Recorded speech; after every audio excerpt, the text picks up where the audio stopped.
ডুমুর একটি আয়রনযুক্ত ফল।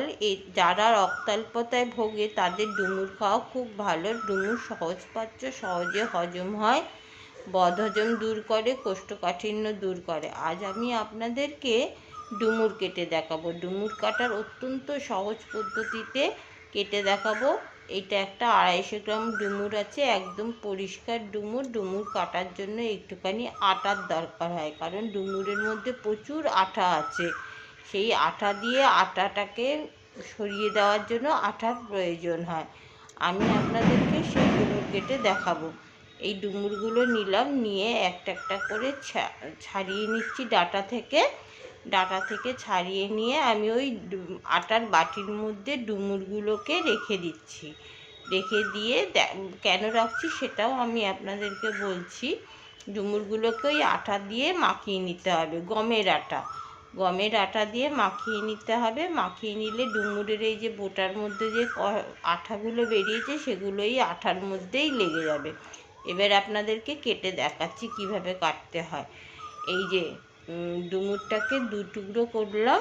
2 টুকরো করে এই যে ভেতরের দানাটা আছে না, এই দানাটাকে না পুরো বের করে ফেলতে হবে। এই লাল লাল অংশটাকেও বের করে দিতে হবে। এই যে আমি ছুরি দিয়ে খুঁচিয়ে খুঁচিয়ে বের করছি।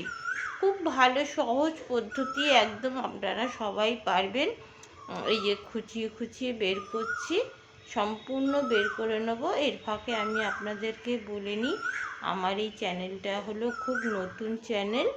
আপনাদেরকে এই ডুমুর কাটার পদ্ধতিটা যদি আপনাদের ভালো লেগে থাকে তাহলে আমার চ্যানেলটিকে সাবস্ক্রাইব করবেন আর পাশে থাকা বেল আইকনটিকে প্রেস করে দেবেন। যখনই আমি নতুন কোনো ভালো ভিডিও আপলোড করব তখন আপনাদের কাছে নোটিফিকেশান পৌঁছে যাবে সাথে সাথে। এবারে আমি ডুমুরটাকে ভালো করে ছুরি দিয়ে পরিষ্কার করে নিচ্ছি, একদম পরিষ্কার করে নিচ্ছি। আপনারা চামচের পেছন দিয়ে বা কোনো সরু জিনিস দিয়ে করে নেবেন। তারপরে ছোট ছোট করে কুচিয়ে নিচ্ছি। ছোট ডুমুর বলে আপনারা না কোচালেও হবে, বড় ডুমুর হলে একটু কুচিয়ে নেবেন। আপনাদের সুবিধার্থে আরেকটা ডুমুর আমি দেখাচ্ছি। ওই গোটা ডুমুর যেটা কাটলাম, 2 টুকরো করলাম, ওই ডুমুরের আরেকটা পার্ট দেখিয়ে দিচ্ছি। এই যে খুঁচিয়ে খুঁচিয়ে সব দানাগুলোকে বের করে নেবো। দানাগুলোকে বের করে একদম পরিষ্কার করে নেবো। পরিষ্কার করে নিয়ে আঙুল দিয়ে কিছু থাকলে আঙুল দিয়ে বের করে একদম সাদা করে নেবো। এই লাল ডুমুরের এই দানা বা লালটা খাওয়াটা ভালো না, পেট গজগজ করে। এই যে ডুমুরটাকে ছোট ছোট করে কুচিয়ে নিচ্ছি। এই দেখুন, আমি ডুমুর কাটার পরে আমার হাতে আঠা একদম ভর্তি হয়ে গেছে, ডুমুরের আটা।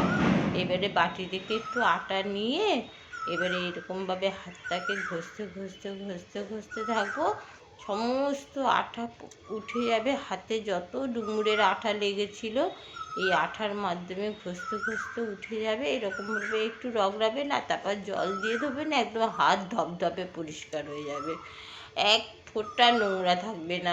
আপনাদের কি বলবো, এত সুন্দর। দেখুন আমার হাতগুলো একদম পরিষ্কার হয়ে গেছে। আজ এই অবধি বন্ধুরা, আজ আসি, টাটা।